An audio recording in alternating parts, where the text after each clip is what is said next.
Yo, yo, yo. Welcome to another episode of the Seven Podcast. I'm your host, Joseph, and today I have with me some fathers who happen to be entrepreneurs.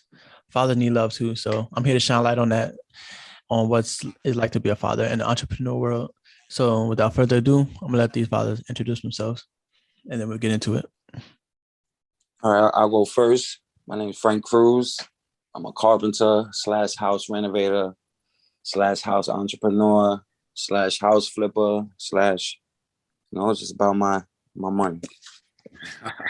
and my baby boy, of course. And my baby boy, of course. Oh yeah, for sure.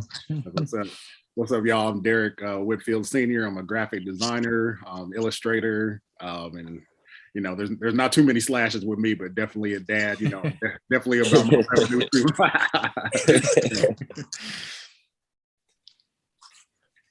Where y'all from? Well, I'm from the Bronx, New York. From San Diego, California, but definitely served in the Navy, so pretty well traveled. So I've been everywhere. So yeah. Awesome. Thank you for your service, man. Oh, for Yeah, sure. I feel that. I'm out the service too now. Thank you, Jesus. Yeah, you too. Thank you for your service, brother. Yeah, for sure. Yeah, Frank, I know you from way back. You was on Evander playing football. Yeah, right? High school. That's crazy. You go way back. Good old days. For sure. Right, but I'm out in Albany now, the capital. Mm-hmm. It's a lot better for the business. It's a lot more smooth. Is it better for like the family and everything? Yeah, absolutely. That's for sure. That's the reason why I stood up here. It was for my son. My son's 3 years old. I've been up here 3.5 years, going on 4. So as soon as, that belly was there, you start thinking about everything. I reevaluating my life. I was like, yeah, and everything worked, sometimes it's best to get away. For sure. You actually get to focus on yourself, and not have too many outside distractions. You allow who you want into your world once you get to step away from everybody. Facts. So like when did you a lot more better for me. When did y'all start doing like your entrepreneur stuff? Like did the entrepreneur side come first or did the children come first? Go ahead. Might have been. Well, I got into the union when I just turned 30. I got into the union probably 22, 23 years old. I got into the carpenters union. Mm-hmm. So, that was my first sign of some real decent money, and that was an eye opener. Let me see, like, all right, wow, there's ways to get decent money outside of, the 4 corners that I surrounded myself, that I kept myself surrounded by. Mm-hmm. So that was my first light of it. And then, I guess once I had my son, you just start thinking of bigger, better ways and what I can leave for my son. That's when I actually start thinking like, all right, it's not like if I go today, right now, what the fuck did I do in my life? What importance did I leave? Mm-hmm. So it took me to have my son to actually think about that. Like, I got to start doing something. And then, like I said, I was up here and then first I was just trying to get a job. My baby moms gave me an ultimatum. She was like, you better choose New York City or your family, motherfucker. So I was like, shit. I was like, shit. I was like, all right. I was like, better not complain broke. I was like, I'm going to be broke. I was making, almost basically $40 an hour. I was like, better not claim broke for a little bit. Like, I'm coming upstate. These numbers is a lot different. So I started out minimum wage, got a house renovation company that my little brother was working for.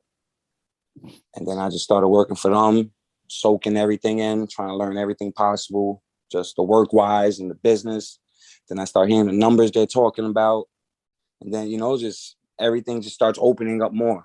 Like, oh, wow, I could do this, do that. Like, oh, you could get a house for this much and sell it for how much? Or I could fix this bathroom and get $5,000 for it. What? Like, yeah, I'm going to get this. I'm going to get this bag over here. So it's probably, I guess once I had my son, once everything started, like, like that's when I want to make everything like give you big perspective. Talk, like big boy things. Yeah. So entrepreneurship came for me probably when I got out the Navy in 2015. I was getting married and pretty much like when I got out of the Navy, that's when my family came about, which was like weird. It was like, I felt like in the Navy I could have did more for them. But, when you get out, your old lady pregnant and you get married and shit, and you got a son on the way, you like, shit, you got to make this happen. So, being an artist, I definitely have a lot of fun with what I do, but, I definitely took it very seriously, definitely couldn't be no starving artist, so, and then being a graphic designer, there's not a lot of. There's a lot of those in the movies. A lot of starving artists. Right. And so being a graphic designer, especially a black one, they really don't hire African American graphic designers for whatever reason. I think it's like 3% or less. Wow. Yeah. Wow. So, I didn't even know that. Wow. Yeah. So pretty much when I got out the Navy, I pretty much walked into business. And then entrepreneurship has always been in my family. And then in my neighborhood in San Diego, Southeast San Diego, it's like a lot of black-owned businesses was there in the 80s, a lot of brick and mortars like barbershops, food spots and shit. And so I was always around entrepreneurship from a child. So yeah, kind of a natural thing to go into. For sure. Is it like tough juggling the two between having a child and working? You go ahead, Frank. Sometimes it can be. Sometimes can be, especially now that me and my son's mother separated. Mm-hmm. I find but now I tell you definitely got to tell yourself that money is not that, like, money is very important, but when it comes to your children, your children have to come first. So of course, you got to work, do what you can, but because a lot of times I like to just work. I'll work, but weekend comes, like, no matter what, even if it's a deadline I'm trying to meet, like, no, I got my son. Sorry, emergency. Sorry, no, I got my son. So it is hard, but it isn't, because make sacrifices. I know who comes first. I think it's a little easier on me being married because you always have that support. My wife has been hella supportive from the jump. Like, definitely took care of certain things to allow me to do my art or do my business. But I feel the same way Frank does. I'll work, but like just like yesterday, my son wanted to watch some stupid ass TV show, and just because he wanted to watch it, it was like, hey, I got to shut it down early, probably pissed off a few clients, but it's like, what, hey, the work is taken care of. I get at you tomorrow. My son, he want to spend some time, and I can't get those days back. He gonna grow up, and you can't get that childhood back. So, and me not having a father, I know how important that shit is. So definitely, and I'm making sure my son, loves me more than he loves his mother. No matter how bad that sounds, I make sure he remembers me. I take him out all the time. For sure. Read him books. Yep. When it comes to the weekend, he doesn't even like me on my phone. He'll be watching something, he'll see me on my phone, he'll just say, Dad, Dad. Put his face in my face. I'm like, all right, let me put my phone down. Yeah. Because again, I only get him on weekends. Yeah.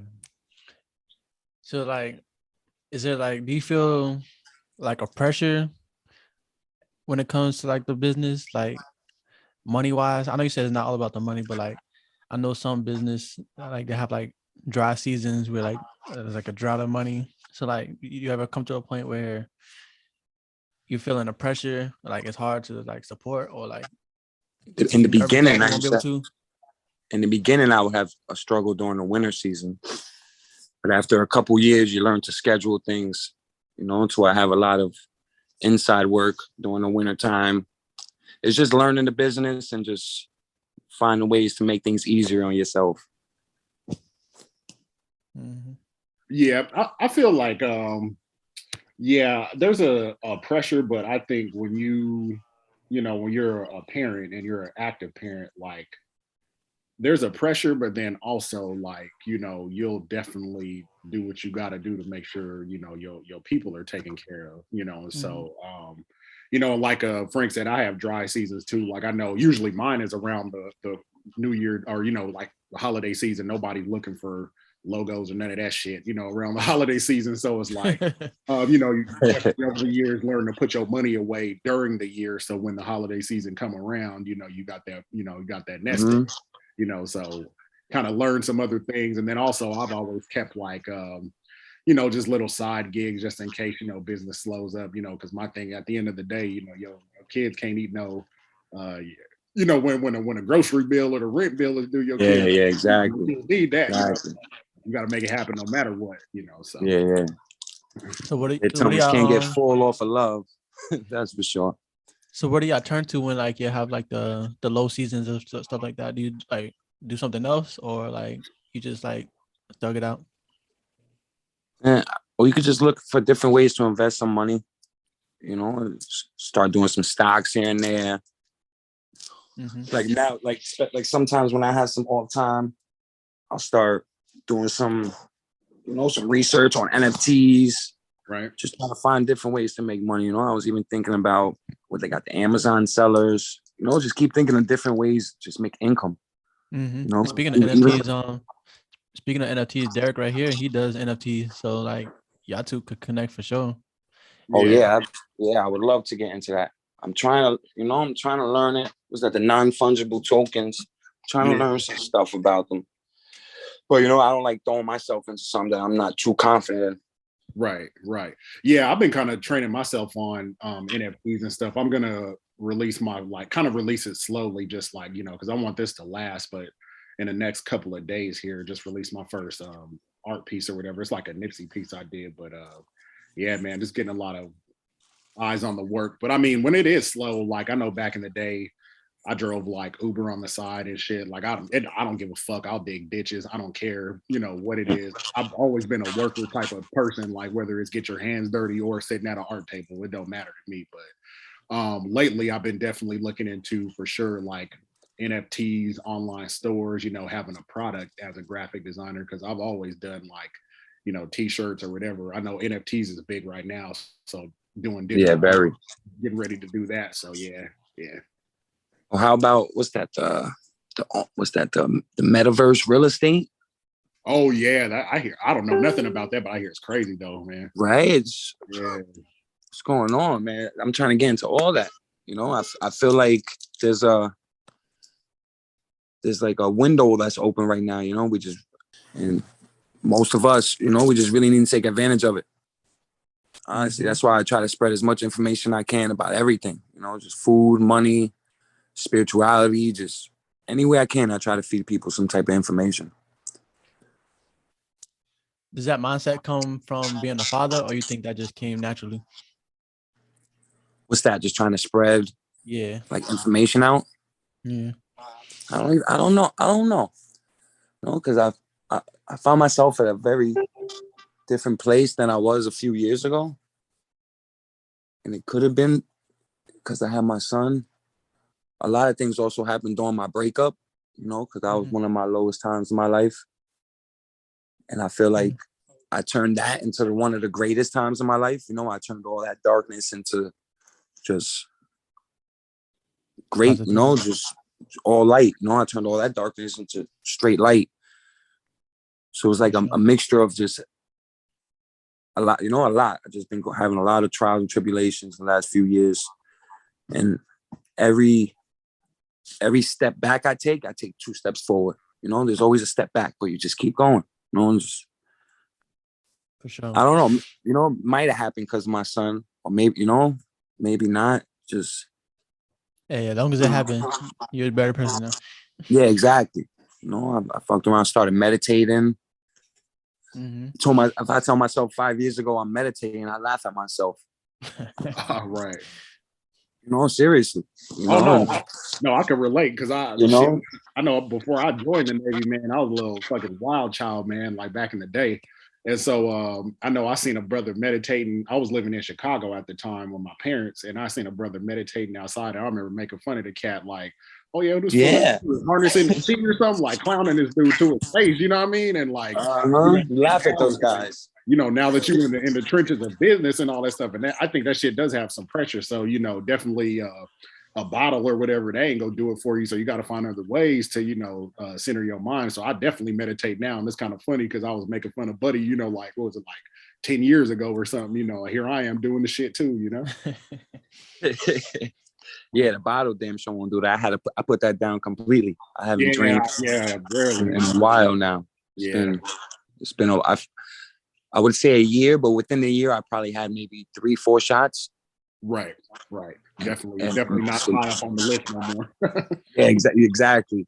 So just find something else to basically get me high. And I guess that's just spirituality and just keeping positive and exactly, just try to inspire and just. It's crazy because like once you have like that positive mindset and like you're focused on something, you don't notice how much time goes by after like you be like, oh, it's been like 2 or 3 years since I've drank. You don't even notice because time goes by so fast and like you just so focused on like a mission and like it's just crazy. Like, yeah. And sit there drink and I'll sit there and think about it, like why I seriously used to drink like every other day. Right. You sit there and think about like how, like how could I do that? Yeah, every so often I get a drink, but like it's not like before. Manifestation, like you were saying with the thinking, I call it manifestations. That shit really works, man. Manifestation really work. If you actually believe in yourself, and it really works, man. It really works. So you guys have like skills, right? Like I know Derek, you do graphic designing, and Frank, you do like carpentry and like house things. So like, do you guys look to like pass these things down to your children, or like these skills, or like you want them to venture out on their own, kind of like what you guys did?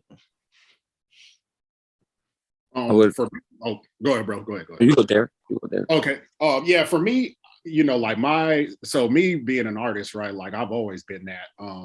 And so, like I said, I never really knew my biological father. I know him now, like I'm friends with him on social media, but I've only met the dude face to face once, and that was like maybe a year or two ago, So, but my pops, he was a painter and he's crazy at it, but he never did nothing with it. Like he works at a car dealership, and then and not to fault, no fault in that area, because hey, a job is a job, but I'm the one that kind of started the business with it and got it popping it, that way. But and now, you got the skills from him though. You got the skills from. Oh Pops. yeah, definitely got the the talent from him.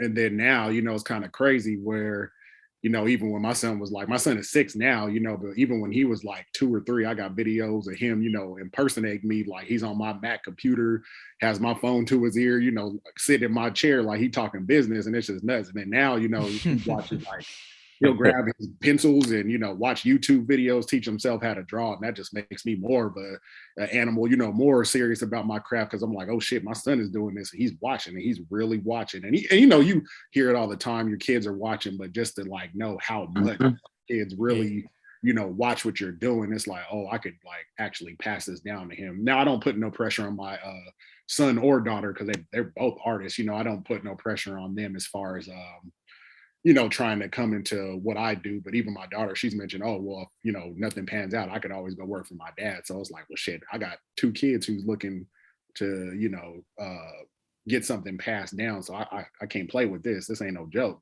So yeah. Definitely. You mess around and get better than you at it.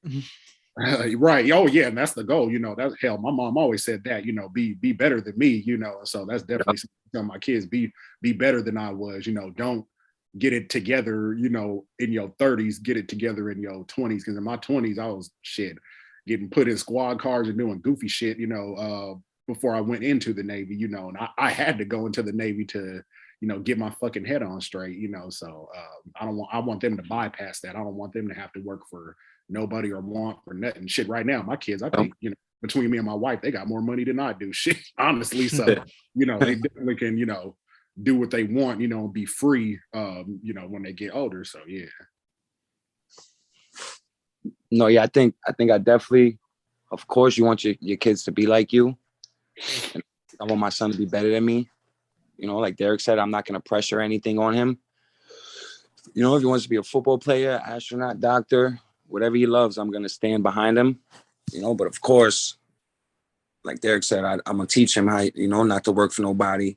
How, show him how you need the skills to have any type of skills or know how to use your hands. You can always find work. I could go to Alaska right now, and I'm pretty sure I'll be able to find some work just off the skills I have. So yeah, of course I want my son to be like me or whatever. Kids are like bunnies, exactly. So like it's kind of like inevitable for them to like not do what you do, because like my uncle, he used to do photography. It's crazy because I never even seen him do photography, but like I've seen like the the dark room in the basement and like the old cameras and stuff like that. But like, I guess I don't know how it got translated to me because I love taking pictures. Obviously, I think you guys know I'm a photographer, so Yeah, like you do your thing too, though. that's Definitely do your crazy. thing. That's crazy. I feel like I don't know if it's like a family thing or like I don't know. It just like naturally kicks in when you get older that you want to do something. And I don't know how it ties into what you see growing up, but it's Yeah. crazy. My father's a carpenter. My uncles are carpenters. I seen it. I told myself, I'm gonna either be a carpenter or the NFL. I've known that since probably 10th grade. Mm-hmm. I'm gonna be a carpenter. I'm gonna go to NFL because I seen my father get the bag off carpentry, on barbershops. I probably got that from him as well. Just he showed me a lot. My father always made a lot of money. So like, So I'm okay, go ahead. no, I was about to say, and I'm a competitive person, Oh so yeah. I always just wanted to be the best. Mm-hmm. So I secretly wanted to be like my dad, but like a better version of him in every way I could possible. Yeah, I'm a competitive too. So like, I was gonna ask because like, if you have that competitive spirit, I know you say you want your children to be better than you, but do you like want to compete, or do No, I you really want him to want be them to be better better than than me. you? No, I want him to be better than me because then my son's gonna be better than everyone else's son. You get what I'm saying? Like, it's still that's still me. So that's still my competitiveness. It's gonna live through him after. If my son's better than me, that's awesome, because that means my son's probably better than everyone else's son. Mm-hmm. It sounds a little childish, of course, but that's You want just the best how for them. I just got that competitive drive. But it's also good to have, just like with your friends. Like, I love my friends. I want my friends to do great. I want my friends, if they can, be better than me. But I secretly want to be the best friend out of the group. Yeah, that competitiveness brings out the best in people anyway. So like, it's better Yeah, for everyone exactly. involved. Exactly. Because I'm offering you the same information I'm finding out. Same shit I'm finding out. Like, yo, dude, this new stock right here. Go check this out. Or like, yo, bro, or even on the football field. I tell people, yo, bro, why you trying to bull rush this guy? You weigh 170 pounds. You just speed against him. Like I still want you to be better, awesome, but you're just not gonna be better than me because I'm gonna put the work in to be that good too. I don't just, I'm the best. I'm gonna do everything I need to do to be the best. I'm gonna take every step. I'm not gonna skip no steps because I'm only gonna cheat myself. Right. Right. That's why I tell people, even working out, you're doing half-ass push-ups and half-ass pull-ups. You're not cheating me. You're cheating yourself. Right. Right. You want to do 7.5 and then 3 little fake ones. You cheating yourself, homie. You're not cheating nobody else but yourself. Right. Yeah. I learned that. I learned that in my family too, man. That competitiveness. I know my aunt. She always told me, man.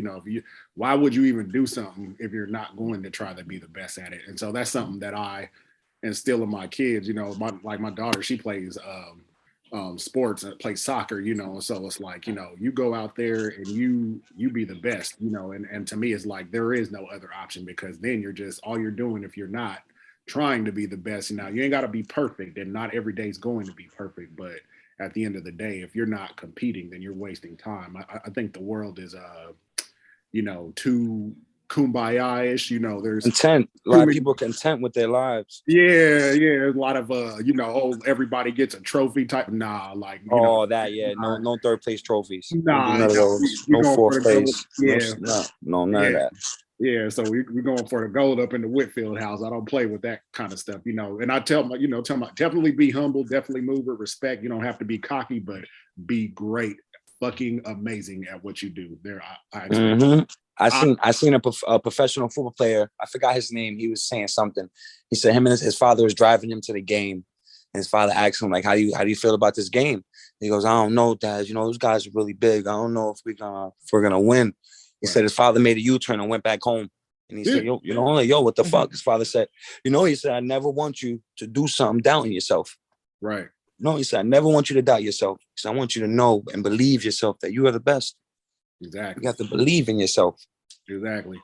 Yeah, I have talks with my daughter because she's like a teenager, so she's more definitely comprehensive than my son, who's just a shorty. But I tell her, even I was like, even when I first got into graphic design and the art was shitty and it wasn't that great or whatever, and I was just getting my skills back because there was and pretty much my whole time in the Navy I didn't draw shit, so that was like almost 10 years I didn't draw. So when I got back into it, it was a little rusty, but I told her, I said, from when I put on that art hat again, I was like, you couldn't make me believe that I wasn't the best African-American graphic designer in the United States or in the world or whatever. Like, that's what I had to tell myself, even if it was bullshit, like I had to tell myself that to put my boots on and, keep it moving, because, or you at least tell yourself, like, if I put the work in, I can get there.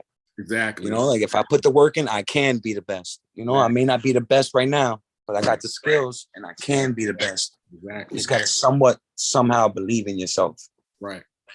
And that again has, when I was saying before, manifestations. Right. As long as you believe in yourself, really, really believe, it can actually work out. Right.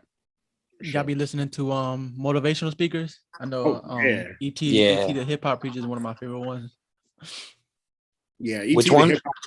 E.T. Yeah. No, I don't think I listened to that one. Oh, he's good. He's real good. Definitely like the Black Tony Robbins, man. Yeah, man.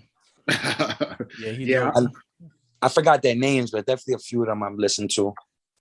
Damn, how the fuck I forget their names? It's right at the tip of my tongue. There's definitely a few of them. Yeah, I'll go to sleep listening to some of them. Mm-hmm. Wake up, have it playing while I'm getting ready for work. Yeah. So I was gonna ask you guys, what are like as part of being an entrepreneur or a dadpreneur? Because I know the word mompreneur is more often used. You never really hear the word dadpreneur. It's like you guys don't really get the they don't give us enough credit. Yeah. That's like but like our fathers never got enough credit. For sure. Even on Father's Day. But that's another story. Exactly. Barely get anything. But what are some core values you guys you want to like for sure instill into your children? Loyalty, keeping your word. Does that come from entrepreneurship or like just in life in general? Yeah, keeping your word is a big one for entrepreneurs, because at the end of the day, the word is all you have as a man. Mm-hmm. So if you tell just keeping things, it's keeping your word is almost like keeping things order. Yeah, I could take care of you. And you actually go and do it. Mm-hmm. I would say if I had mine comes from be proud of who you are, be proud of your of your name. There's something in a name that it means something, and so I think everything comes from loving yourself or being proud of yourself, even with keeping your word. That people who don't keep their word, they don't honor themselves. You know what I mean? They don't have that pride within them. And so to me, pride is everything, not foolish pride that I'm talking about, but pride of having a sense of worth and value in yourself. That's what I feel makes you your word or be solid as an individual or be loving even, hell, I don't even think you can love without having value in yourself. How could you? You know what I'm saying? So yeah, that's like the number one. Yeah. How do you teach these things? With my kids, I definitely do definitely do affirmations with them. With my son and daughter, I definitely try to give them some insight of the things that I'm doing. Try to be the example. Always try to be the example. I never let my kids see me sweat or I say I can't. I try to show my kids that basically you just have to go after it every day, no matter how you feel. So I think just from my example that that's how I teach my kids. Definitely talk to them when I can, but it's more so them watching me do what I do. I think they get the most. Yep, I like that one. You said never tell my kids I can't. Right. Never tell your kids I can't. It's how can I do that? It's never I can't. You just gotta try to teach them how to be problem solvers. Mm-hmm. How to take on things on their own. For sure. So for people that want to contact you guys, how would they find you? Well, you can find me on Facebook. I'm on the Facebook at Frank Cruz. Mm-hmm. And I also have another page, Divine Renovations, another Facebook page. And then I'm on Instagram. I believe it's Missing Link, MISSINGLINK _369. Mm-hmm. And that's the gram. those mostly the only two I'm on. For sure. I'll put those in the description. All right. I'm on Facebook and Instagram under Whitfield Designs. And then on my website, it's whitfielddesignsco.com. For sure. Hopefully, this podcast thing blows up. So like the more people that listen to these podcasts, the more people you guys will attract in the end. So like that's my goal of it. So like when like no, it will pop off. No, hopefully it will pop off. Yes, sir. I appreciate that. No, hopefully. I try not to put my expectations too high. That's all. But that's the goal. Get everybody. Shit, all my exposure. expectations are extremely high. Yeah, I'm already a millionaire. It's just in a different time zone. Yes, sir. I like that. Already a millionaire, brother. So like, you guys got any book recommendations? Go ahead, Frank. I got a couple. I got the one I'm reading now. I'm like halfway into it. Rich Dad, Poor Dad. Okay. That one's extremely insightful. You know, just basically trying to teach myself how to not work for my money and have my money work for money. And another one that helped me, Art of Seduction.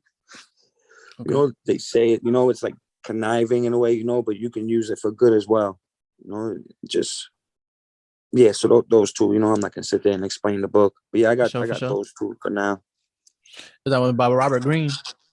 Yes, absolutely. All right. He has a bunch of them. Art of Seduction, Art of War, 48 Laws of Power, all that stuff. Yeah, he got a bunch of them.